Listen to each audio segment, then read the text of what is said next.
State regime media, which calls itself Fox News, was in crisis mode, and they are predicting massive losses for MAGA Republicans in the midterms. Even state regime media Fox could not hide it. You have Laura Ingraham, one of the biggest MAGA Trump propagandists. She says, "We are in a lot of trouble, folks. There are a number of states that Republicans better get their act together. We're talking about losing Iowa, folks. Yep, state regime media in panic mode on live TV." Let's play this clip. But I do think Ned's right that there's some of these states like Kansas and Mississippi that are going to sneak up on Iowa. Yes. Yeah, I think there are a number of states that Republicans better get their act together. Iowa's one of them. Ned, Michael, both of you, thank you. Then one of the guests on this Laura Ingraham propaganda show says, "Republicans are whistling past the graveyard, Laura. We think we're going to do fine. We aren't. We're going to get wiped out in some of these seats that people think are safe Senate seats. Democrats are surging ahead." By the way, did you all see the latest polling in Arkansas where the Democratic candidate is leading Tom Cotton? Democrats can flip Arkansas blue, Texas blue, Michigan can stay blue. You've got Ohio going back to blue. I could name every other state, but you get the point right there. This is North Carolina, Florida. I can keep on going, but let's play this clip. And I think this is one thing that, we're 10 weeks out from today from the midterms. I think Republicans are kind of whistling past the graveyard on some of these Senate seats that they thought were safe, whether it's South Carolina, whether it's Alaska, whether it's Iowa, whether it's Nebraska, Ohio. We got to kick it into gear over these next 10 weeks, or we're looking at not only losing the House, but losing the Senate as well. Now, how many times have you and I talked about this, Ned, where it's Paxton in Texas, I don't even see him campaigning at all. Is he campaigning? I haven't seen much of his campaign. I guess he's hoping Trump and Elon Musk save him, but he better get going in Texas. This is the thing that concerns me. I think there's a great deal of apathy with some of the candidates, but what concerns me even more, Laura, there's real apathy in the grassroots. I think some people are thinking we gave Republicans all the power in 24, House, Senate, White House. It really didn't follow through in some of these promises. The Senate's thumbing their nose at the base over the Save America Act. Gas is $4.10 a gallon. They're not seeing a lot of the things that they voted for. The Iran war is killing us. And we're 10 weeks out. And the problem that we have is that Trump's base is mid to low prop. It's tough to get them out in a non-presidential year. So not only are we suffering on the issues, we're suffering on just a basic turnout. And they're really low propensity voters, which means it's going to be hard to get them to the polls November 3rd unless we give them a real compelling cause to. Yeah, how about not having socialism? That's a real compelling reason. And we don't want the border reopened because we just deported the highest number of illegal aliens in the history of the Trump administration this past month with 50,000. That's not bad. And then on state regime media Fox, they're like, what the hell is Donald Trump doing with Canada? They're like, Trump's approval is 33% and getting lower. Prime Minister Carney's approval is 75%. Donald Trump can rant and rave like a lunatic and claim that Prime Minister Carney's not popular in Canada. Prime Minister Carney is beloved in Canada. He's like one of the most popular leaders right now in the history of Canada. Donald Trump has the lowest approval at this point since Nixon, and Nixon resigned. And so the state regime media Fox hosts here are saying Trump's got big issues, and this trade war against Canada, the stupidest thing he could possibly do. Here, play this clip. The president went to Truth Social saying, "I would never interfere with Canadians speaking French. In fact, I have never even thought of doing such a stupid thing." This lie was made up by a weak and ineffective prime minister in an attempt to gain political support. At what point is it that Canada's politics are preventing this, Leslie, and that despite the fact that Chris says it's stepping on politically his own foot, that this is the president pushing back on unfair practices? Well, look, if we're going to look at some of the things we don't like, whether it is, the craziness with China, when it comes to Canada, or even just, smaller things like Netflix penalties, you can do this without renaming lakes, and you can do this without imposing tariffs, which do hurt not just the Canadian consumer, the American consumer. But, Mark Carney has a 75% approval rate. Donald Trump is a 33% approval rate. And what you said about tourism, Florida, they're now going into their third quarter down in tourism, and that's a red state, right? But if you talk, and Trey, stop taking my talking points. I was going to talk about Maine. I was going to talk about Michigan. Let's talk about Iowa. 30% of its exports are to Canada. They're our #1 trading partner. They're an ally. With the fires, Afghanistan, the list goes on. They've been there and have helped us. We shouldn't be having this type of fight. You can have a conversation without doing this. And by the way, I have a T-shirt that says, it's still the Gulf of Mexico. I guess I got to get one for the lake now, too. Maybe so. Maybe so. All right. Then state regime media had a guest on who pushed back forcefully against the weird state regime media distraction operation where they talk about that former NBA player Enes Kanter Freedom who showed up at the WNBA match and he's like, I'm a woman, everybody. And he started like mocking the women WNBA players. And he's made himself like the central figure in this like bizarre narrative. I'm protecting women by going into the WNBA stadium and mocking the women players and behaving like an absolute psychopath. I mean, what the hell are you doing? But I'll tell you what, this guest on state regime media Fox said it better than me. Play this clip. Why are we intellectualizing or trying to intellectualize this publicity stunt? It's pathetic. It's ridiculous. What are these guys even trying to do? I really don't get it. Well, they're trying to call out. What? They're trying to play by the WNBA's rules. That's right. Come on, guys. It's exposing the nonsense. Look, if you have a policy that you can't say what a woman is, but you have two men that are trying to, they're pushing back against that, and they're the ones that are being silly? No, it's exhausting. If they want to, this guy, whatever his name is, wants to be Big Willie, he should support and fight for bigger salaries for female athletes and for the coaches. So I don't get this. Actually exhausting for a lot of people is men taking over women's sports. And then in yet another stunning moment on state regime media Fox, they revealed that JP Morgan is predicting that as a result of Donald Trump's failed policies, the United States and the rest of the world could be thrust into a global food crisis because of Trump's catastrophic war in Iran and his other international failures. Play this clip. About another concern. Corn, soybean, wheat conditions are all deteriorating, and JP Morgan is warning of a potential global food crisis. Could this be the beginning of that, Scott? Well, they say it is. I mean, they'll make the argument that we're already starting that. We've had some trouble this year with our crops. Mother Nature has not been complying as well. It's not a disaster by any means, but it's just not what we thought we were going to be getting. But the real key here, for the first time in a long time, Ashley, is the fact that we've got a problem with logistics. So weather is taking a back seat. Logistics around the world has slowed up. I mean, we've heard about the Straits of Hormuz, but we've got another issue in the Black Sea and the Sea of Azov with the Kerch Straits. We've got problems there with wheat, and both of them have problems with fertilizer. And when we don't put down as much fertilizer, guess what happens to yields? So this is a cascading event. So this is a logistics issue. It's a weather issue, geopolitical issue, and they're all kind of stacking up, unfortunately, for the perfect storm where JP Morgan sees food inflation at 5% next year. So that's not good. That could be a problem if we get any real big hiccups with Mother Nature. And if you're saying, Ben, can it get any weirder than this? Am I in the Twilight Zone watching this video? I'll say, actually, he then had Jesse Waters saying Abdul al-Sayed is a compelling individual, a guy's guy. He said, I like him. Meanwhile, al-Sayed's opponent, Rogers, is too scared to show up on state regime media Fox. Here, play this clip. In this case, I thought the interview was fine. Thought it was compelling. He's a confident guy, kind of a guy's guy, but I don't trust him. You know, I like him. I don't want to like him. I like him for some stupid reason, but he's not right for Michigan. And Jesse Waters throughout the evening. Again, Jesse Waters is a vile human being. He's one of state regime media Fox's biggest propagandists. His mom's a MeidasTouch fan, though. Shout out to her. But Jesse, and she knows that this is some bizarre act by her son, Jesse Waters. But he's making a lot of money doing the act, I suppose.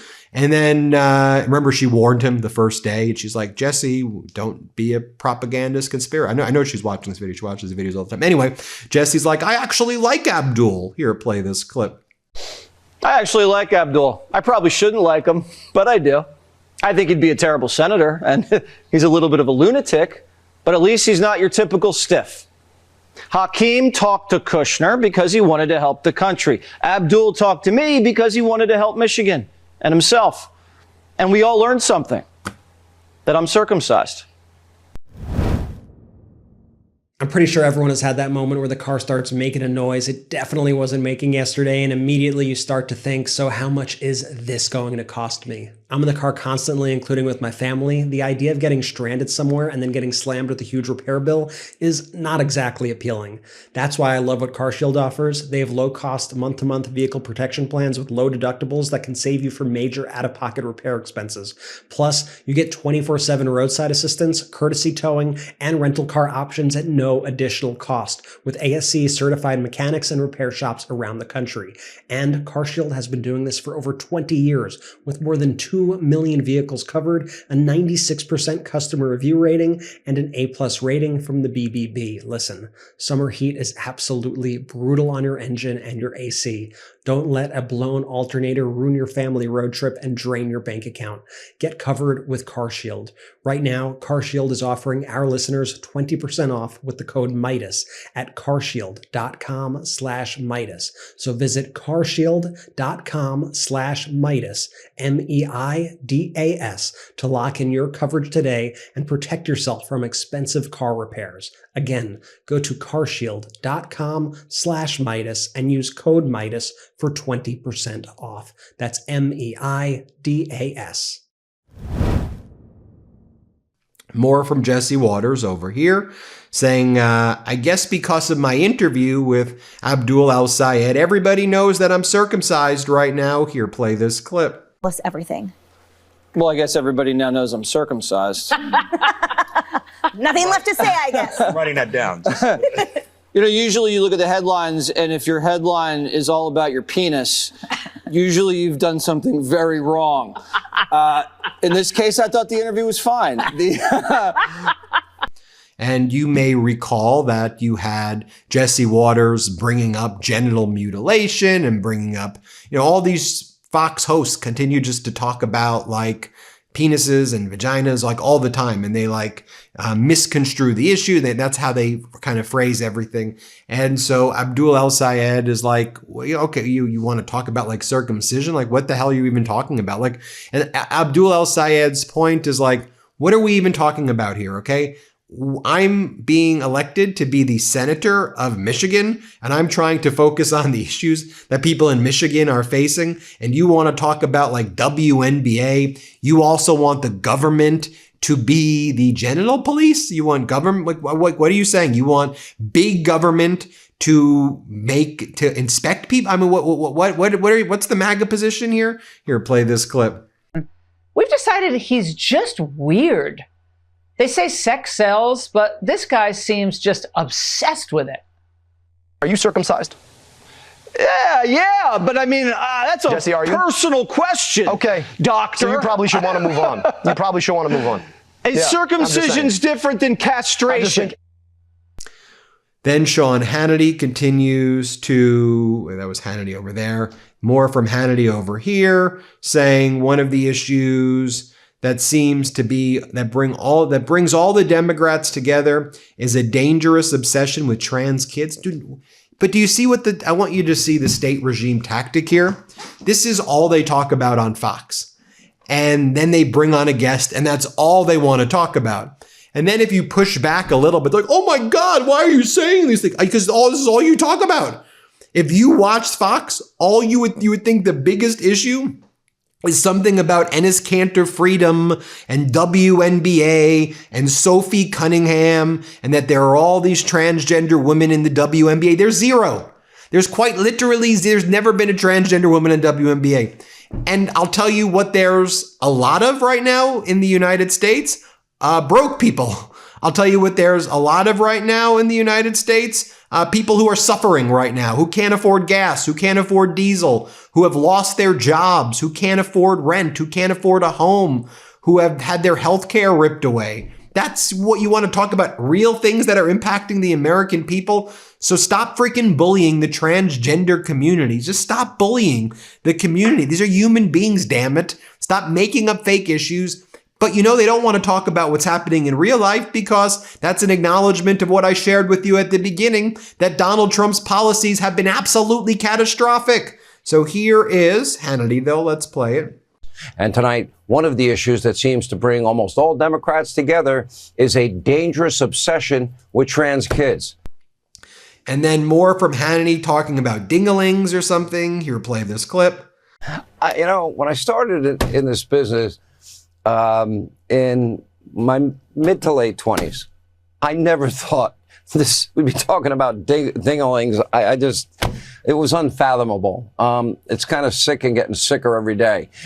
And then Dana Perino's like, I do want Abdul El-Sayed to come on again, so we can really ask him more questions about windmills and if he thinks Enes Kanter Freedom should play in the WNBA. She's not joking, by the way.